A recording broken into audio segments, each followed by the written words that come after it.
BBMKU Vinod Bihari Mahato Koylanchal विश्वविद्यालय के छात्र आज रणधीर वर्मा चौक धनबाद में अनशन पर बैठ गए हैं। इनका कहना है कि षड्यंत्र के द्वारा बीएड सेमेस्टर 2 में इन्हें फेल कर दिया गया है।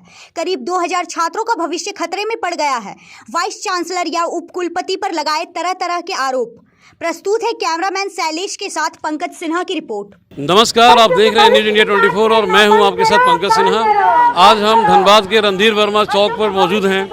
आप हमारे पीछे देख सकते हैं विद्यार्थी जो कि देश के भविष्य हैं और ये बीएड के छात्र जो आगे जाकर के कहीं ना कहीं शिक्षण का काम करेंगे, अध्यापन का काम करेंगे, आज रणधीर वर्मा चौक पे अनशन पे बैठे हुए हैं। इससे बड़ा दुर्भाग्य भला और क्या हो सकता है कि एक तो विद्यार्थी और आगे जाकर के इन्हें देश का भविष्य तैयार करना है, आज अनशन पर बैठे हुए हैं। इसके पीछे रीज़न है इनका, कहीं ना कहीं ये आरोप है कि सेमेस्टर 2 बीएड सेमेस्टर 2 में 2200 विद्यार्थियों ने एग्ज़ाम दिया था और उन्हें जानबूझ करके फेल कर दिया गया। लिखने के बाद भी, इसके पहले भी इन लोगों ने धनबाद पॉलिटेक्निक रोड को जाम किया था। उस समय इन्हें आश्वासन दिया गया था, कॉपी रीचेक का आश्वासन दिया गया। रीचेक हुआ नहीं हुआ, क्या हुआ, ये सब जानेंगे। फिलहाल इनके साथ इनका नेतृत्व करते हुए युवा नेता जयराम महतो इनके साथ हैं। हम बात करेंगे जयराम महतो जी से और जानेंगे कि क्या हुआ। जयराम महतो जी, थोड़ा सा नीचे आइए। आप नीचे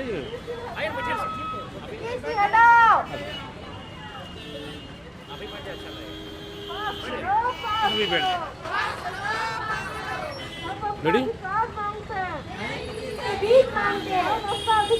तो हमारे साथ छात्राओं के युवा नेता जयराम महतो जी हैं।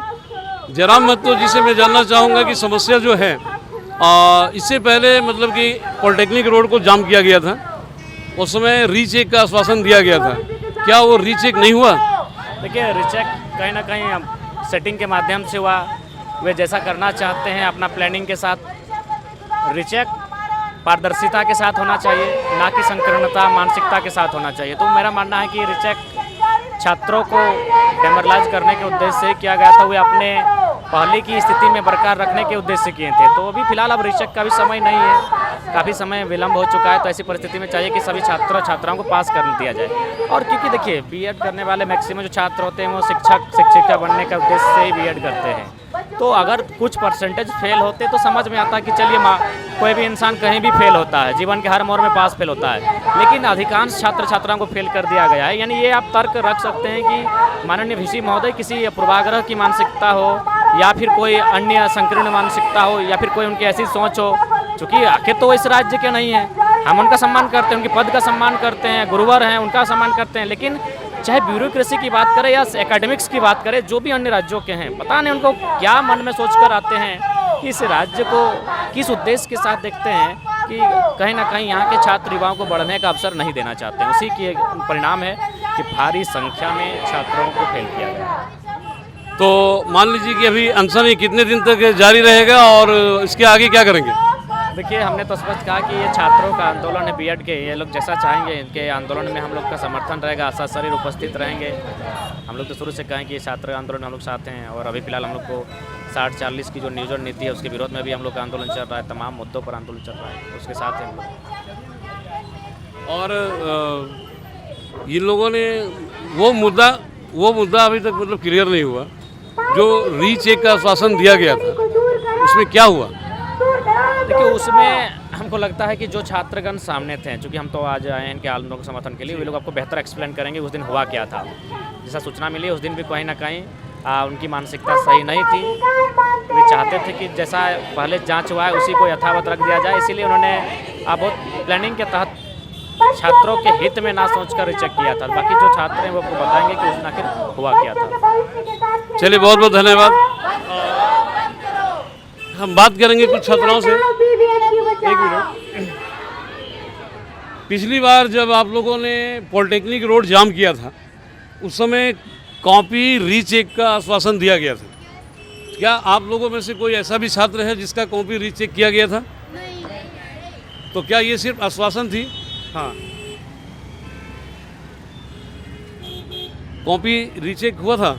हाँ, कॉपी उसमें जो दिखाई गई थी जी उसमें टोटल 8 कॉपी सर लाए थे जी और कुछ बच्चों को भी सर बुलाए थे। जी तो जो बच्चे गए थी, कुछ बच्चियाँ गई थी और एक लड़के भी गए थे जो एक कोचिंग वगैरह चलाते हैं, शिक्षक थे वो। और उस बच्चे को वीसी सर के द्वारा जब वहाँ अंदर गए तो उसे अरेस्ट हिम करके डराया गया। जब वो बच्चे हैं, एग्रेसिव हैं, इस तरह का पेपर ख़राब किया जाएगा तो थोड़ा सा अग्रेसिव वे पे तो बोलेंगे ही। तो बात रखें तो उन्हें अरेस्ट हिम करके डराया गया सभी लोगों के बीच में। और जब कॉपी खुलवाई गई तो उन्हें ये नहीं पता कि उसी का कॉपी है या किसी और का कॉपी है। वो तो कॉपी मतलब जो 8 कॉपी है वो 8 कॉपी में से एक कॉपी वो दिखा दिए और उसी का कॉपी बता के दिखवाएं। और उसमें लिखा हुआ था, जो सीओ सर हैं उससे पढ़वाया गया, तो उसमें लिखा हुआ था कि महात्मा गांधी एक अच्छी महिला है। तो हम इसमें कहना चाहते हैं कि अगर कोई बीएड का विद्यार्थी इस तरह का अगर लिखता भी है, क्योंकि देखिए आर्ट्स का कॉपी की तरह लिखना पड़ता है, भरना पड़ता है, ये तो साइंस और मैथ का कॉपी है नहीं, है ना। तो अगर वो लिखना भी चाह रहा है कोई विद्यार्थी तो वो उसका लिखने का मंशा ये होगा कि महात्मा गांधी एक अच्छी महिला के पुत्र थे। पुत्र मिस्टेक से छूट गया होगा, क्योंकि मेंटलिटी पूरा बहुत ज़्यादा प्रेशर होता है आर्ट्स के कॉपी लिखने में, क्योंकि कॉपी भरना पड़ता है। ठीक है, तो अगर इस तरह का ये पे अगर एक लाइन से बच्चे को फेल और पास करने का डायरेक्शन होता है तो ये वीसी सर का बहुत गलत राय है। इस तरह से वीसी सर नहीं कर सकते हैं, है ना। और जो मतलब और भी जो लड़कियां गई थी वहाँ पे, उन लड़कियों ने भी अपना कॉपी निकलवाने की मांग रखी, लेकिन उनके बातों को नहीं सुना गया, उन्हें नकार दिया गया। एक कॉपी दिखा के बच्चों के भविष्य के साथ 1000 बच्चों के भविष्य के साथ खिलवाड़ किया गया कि नहीं बच्चे इस तरह के लिखते हैं तो कैसे पास होंगे। हम कहते हैं आर्ट्स की कॉपी में एक क्वेश्चन 10 नंबर का होता है तो उसमें 4 से 5 या 6 पेज लिखना पड़ता है। उसमें से अगर एक सेंटेंस अगर किसी से छूट जाता है कोई एक वर्ड और उसको आप गलत साबित करना चाहते हैं तो आपको हम हज़ारों पुस्तक दिखाएंगे जो गलत बहुत जगह पे मिसप्रिंटिंग होती है। तो क्या वो पुस्तक गलत है? नहीं हो सकती है। तो ये चीज़ वीसी सर के द्वारा जो राय लिया गया है बहुत गलत है और छात्रों को जो दोषी ठहराया गया है ये भी गलत है। और वीसी सर के द्वारा एक बहुत बड़ी गलती किया गया है। ये गलती ये है कि वीसी सर ने जैसे सब्जेक्ट का नाम बताया कि असेसमेंट फॉर लर्निंग का ये क्वेश्चन है जिसमें महात्मा गांधी के बारे में प्रश्न पूछा गया था, जबकि ये बिल्कुल गलत है। ये नॉलेज एंड करिकुलम का प्रश्न है, उसमें आया हुआ था। तो हम कहते हैं जब वीसी सर को ही सब्जेक्ट के बीएड के सब्जेक्ट के बारे में नॉलेज नहीं है तो वीसी सर बीएड के छात्रों के कॉपी जांच अपने अंडर लेके कैसे जांच करवाएं। अगर जांच करवाएं और नॉलेज नहीं है तो हज़ारों की संख्या में बच्चे फेल हुए, क्योंकि जो कॉपी जांच करने की जो प्रक्रिया है वो एक अगर यूनिवर्सिटी के तहत अगर जांच होती है तो उसमें पहले सभी बीएड कॉलेज मान्यता प्राप्त बीएड कॉलेज के शिक्षकों जो व्याख्याता होते हैं किसी एक सब्जेक्ट के, उसको अपने उस कॉपी जांच में शामिल किया जाता है। और सभी बीएड कॉलेज के शिक्षकों द्वारा ये मांग रखी भी गई थी, लेकिन और वीसी सर आश्वासन भी दिए थे, उसका मेरे पास पेपर का कट भी है। तो लेकिन वीसी सर आश्वासन ही दे के रखें और अपने 3 बीएड कॉलेज जो उनके गवर्नमेंट हैं वहाँ के शिक्षकों द्वारा जांच करवाएं। और इस बात पे ये बात वीसी सर खुद शनिवार को कब बोले थे, जिस दिन रिजल्ट हुआ था उसके दूसरे दिन हम लोग वीसी सर से वार्तालाप करने के लिए गए थे, उस दिन बोले थे। तो हम कहते हैं उस दिन एक मुद्दा और वीसी सर रखे थे कि प्राइवेट कॉलेज में 6 शिक्षक होते हैं, 7 शिक्षक होते हैं और प्राइवेट कॉलेज चला रहे हैं, जबकि 23 शिक्षक होना चाहिए बीएड कॉलेज में। तो हम वीसी सर से ये भी प्रश्न रखना चाहते हैं आप लोगों के माध्यम से। देखिए वो सब प्रश्न तो अलग बात है, फिलहाल आप ये बताइए। ये बात मुझे बोलने दीजिए कि आपके जो 3 गवर्नमेंट कॉलेज हैं उसमें भी तो सर क्या कहते हैं 100 बीएड के विद्यार्थी हैं तो उसमें 16 शिक्षक होने चाहिए।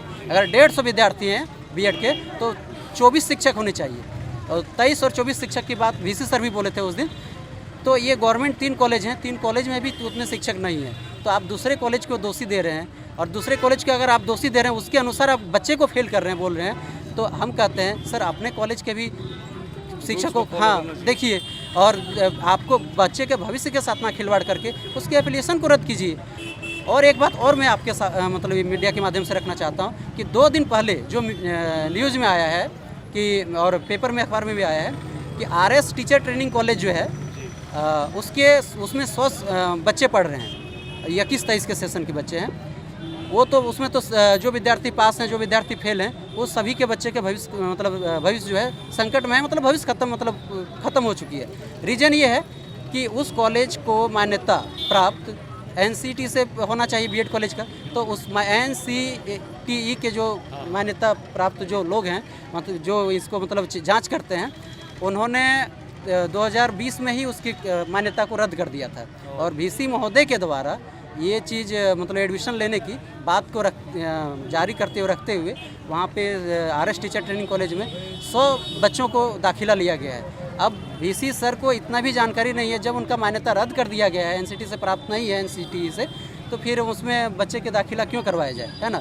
तो ये 100 छात्रों के साथ भी वीसी सर ने अन्याय किया है। हम यही कहना चाहते हैं कि वीसी सर के पास बीएड के छात्रों या बीएड से विशेष रिलेटेड जो भी बातें हैं उनके पास नॉलेज नहीं है। अगर नॉलेज होती तो इस तरह की बात वो नहीं करते हैं, इस तरह से बच्चों के साथ अन्याय नहीं करते हैं। यही मतलब चाहते हैं कि वीसी सर जो भी हम लोग के साथ अन्याय किए हैं, अगर उनके अंदर समझ है तो हम लोग चाहते हैं कि हम लोगों को पास करें, हम लोग के साथ अन्याय जो हुआ है उस अन्याय ना करें और सभी को न्याय करें। चलिए, बहुत बहुत धन्यवाद जयराम महतो जी। इसके पीछे क्या मंशा हो सकती है आखिर इतने लोगों को फेल करने का? देखिए, मंशा यही हो सकती है कि जो लोग अन्य प्रदेशों से उनका संबंध रहता है, चाहे वो ब्यूरोक्रेट्स में रहो या एकेडमिक जगह में रहो या फिर किसी अन्य विभाग में रहो, वो चाहते हैं कि जो झारखंड के प्रॉपर यूथ हैं, जो झारखंड का भविष्य यूथ यानी भविष्य है, उनको एक बेहतर अपॉर्चुनिटी ना प्रोवाइड किया जाए। अगर बेहतर अपॉर्चुनिटी प्रोवाइड किया जाएगा तो इस राज्य में इतने साधन संसाधन है जिसका वो स्वयं आगे दिन चलकर निगरानी करेंगे, मालिकाना हक रखेंगे। तो कोई ना कोई मिशन के तहत यहाँ लोग कार्य कर रहे हैं। जो भी सिस्टम अन्य राज्यों का यहाँ प्रवेश कर रहा है वो कहीं ना कहीं एक मिशन के तहत काम कर रहा है कि किस प्रकार झारखंड की व्यवस्था को चरमरा के रख देना है। उसी का ताज़ा उदाहरण है। अब सिंपली लॉजिक सी बात है कि भाई जिस लैंग्वेज का यहाँ कोई महत्व नहीं, आप उसे स्थापित करते हैं। जो लैंग्वेज यहाँ की आत्मा में है उसे आप अभी तक दूर रखे हुए हैं। तो ये संकीर्ण मानसिकताएँ दिख रही है, जो कि माननीय महोदय का एक शैक्षणिक समझ, कम से कम शैक्षणिक समझ तो नहीं कर सकते हैं। मैं देखता हूँ अक्सर एग्ज़ाम में, जैसे कि एग्ज़ाम लेने का काम किसी और का है, कॉपी जांच करने का काम किसी और का है, इसमें वीसी महोदय दोषी हैं, ये कैसे बोल सकते हैं? ये वीसी सर खुद बोले हैं शनिवार को, जिस दिन रिजल्ट हुआ था उसके दूसरे दिन जब गए हैं, तो ये सर खुद सर बोले हैं कि ये कॉपी जो जांच हुई है वो मैंने अपने 3 कॉलेज के शिक्षकों के द्वारा ही जांच करवाई, वो भी SSLNT में जांच करवाया। तो कॉपी जांच मतलब वीसी के शिक्षकों निगरानी में हुई है और उनके निर्देशानुसार हुआ है। अच्छा, तो फिर अगर ऐसा है तो डेफिनेटली कम से कम हजारों विद्यार्थियों के भविष्य के साथ अपने यूनिवर्सिटी के अंदर जांच करवाएं। तो हम लोग कहते हैं, पहले दिन भी हम लोग जिस दिन आए थे उस दिन भी बोले थे, हाँ, सबके निगरानी में नहीं। अब हम लोग चाहते हैं कि उस कॉपी को किसी अन्य यूनिवर्सिटी में भेजा जाए जैसे पहले होती थी, ठीक है, और वहाँ के बीएड के शिक्षकों द्वारा जांच करवाई जाए। कोई भी यूनिवर्सिटी झारखंड में देख लीजिए, कभी भी इतना मास लेवल पे बच्चों को फेल नहीं किया गया है और बीएड के खास करके छात्रों को फेल नहीं किया गया है।